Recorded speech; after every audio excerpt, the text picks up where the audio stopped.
girls and ghouls, my name is Ashley, and this week I watched episode 3 of Daredevil Born Again. And I gotta say, so much of this episode made me go, what the actual hell?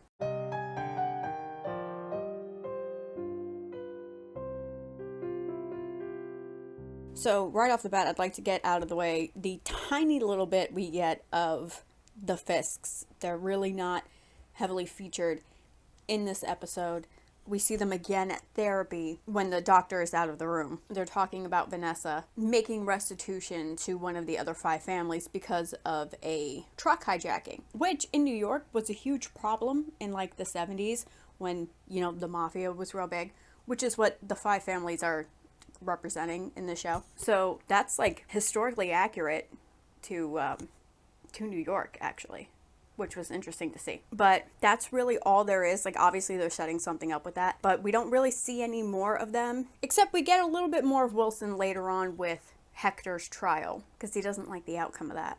But Vanessa's still not really on board with this therapy thing, so I don't know how well it's actually going to end up going for them. On to the main focus of this whole episode, which is Hector's trial. The show opens with Hector talking to Matt about the beach near where he grew up in Puerto Rico and how they have these frogs there, these little tree frogs that mate for life, and every night you can hear them chirping, looking for the love of their life, and it's very sweet and very touching. Matt is trying to get the witness, turns out his name is Nikki, to testify. He's got him hidden away somewhere, which he's doing a terrible job of hiding because there is music blasting so loud you can hear it on the sidewalk. But he's trying to get him to the courthouse, and the cops are onto him. And it's Jerry's job to get him from this location to the courthouse without getting stopped, right? Which Jerry does.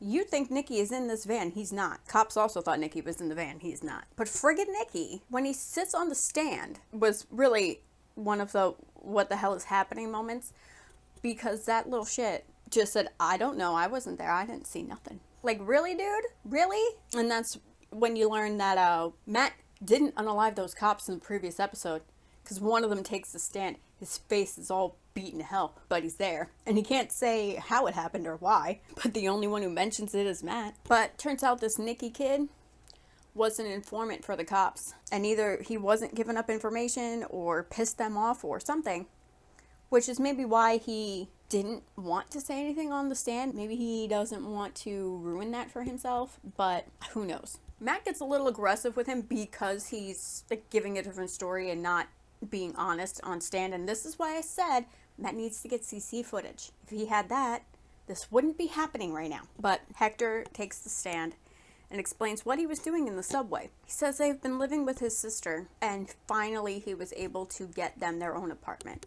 He had bought flowers he was going to put in there that night to make it nice when he surprised his wife with it the next day, which is very sweet. And when he was asked why would you interfere, he goes, because it's the right thing to do.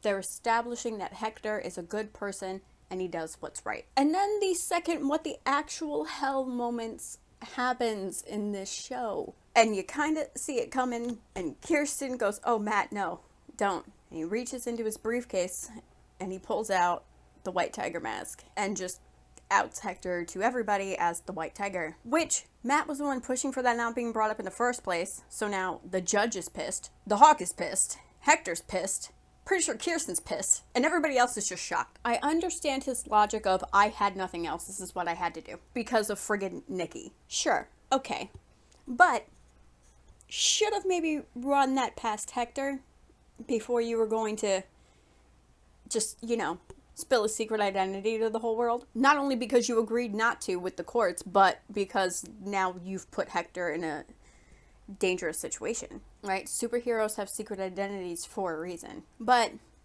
Matt uses it to establish a pattern of behavior for Hector that shows that he is a good person and he's always helping people. He even has reports filed by other officers that state White Tiger's assistance was crucial in them catching their suspect. They all said, oh, I couldn't have done it without White Tiger. White Tiger helped me subdue the suspect, whatever. There's on-stand witness testimony of people who were saved by White Tiger. And that was enough to have Hector declared not guilty. So Matt's whole telling the world Hector's white tiger thing was a good idea. He maybe went about it the wrong way, but it was a good idea and it worked out well in the end. But a lot of people were pissed off about it, including Fisk. Fisk was real angry about it, but he also doesn't like the vigilantes. And he calls for that BB chick because I guess he's got something to say about it. But that's the last we see of him, because the episode ends with Hector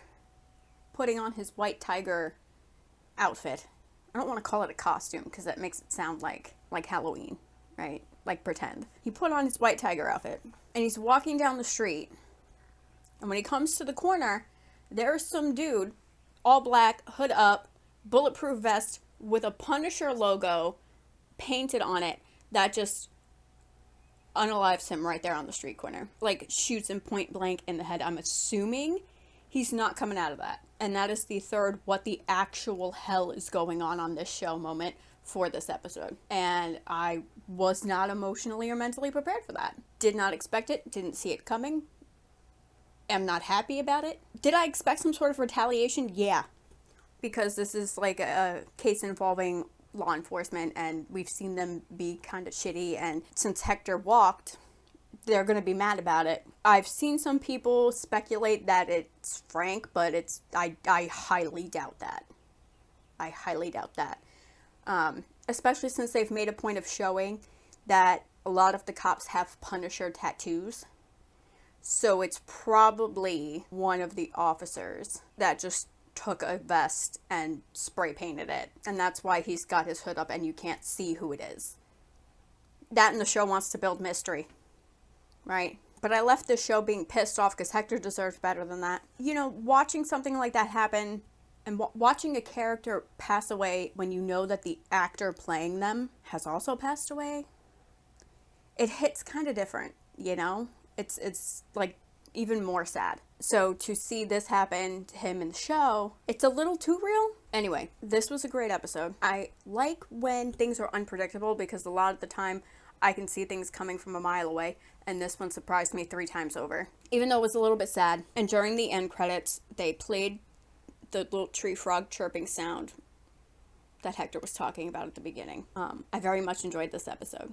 But I really wish Marvel would just, like, you know, stop punching us in the heart. You know, Foggy and now Hector. I don't like it. Stop doing it. I'm too old for this. I can't handle it. Anyway, that's all for this video. I will see you guys next time. Be excellent to each other. Bye.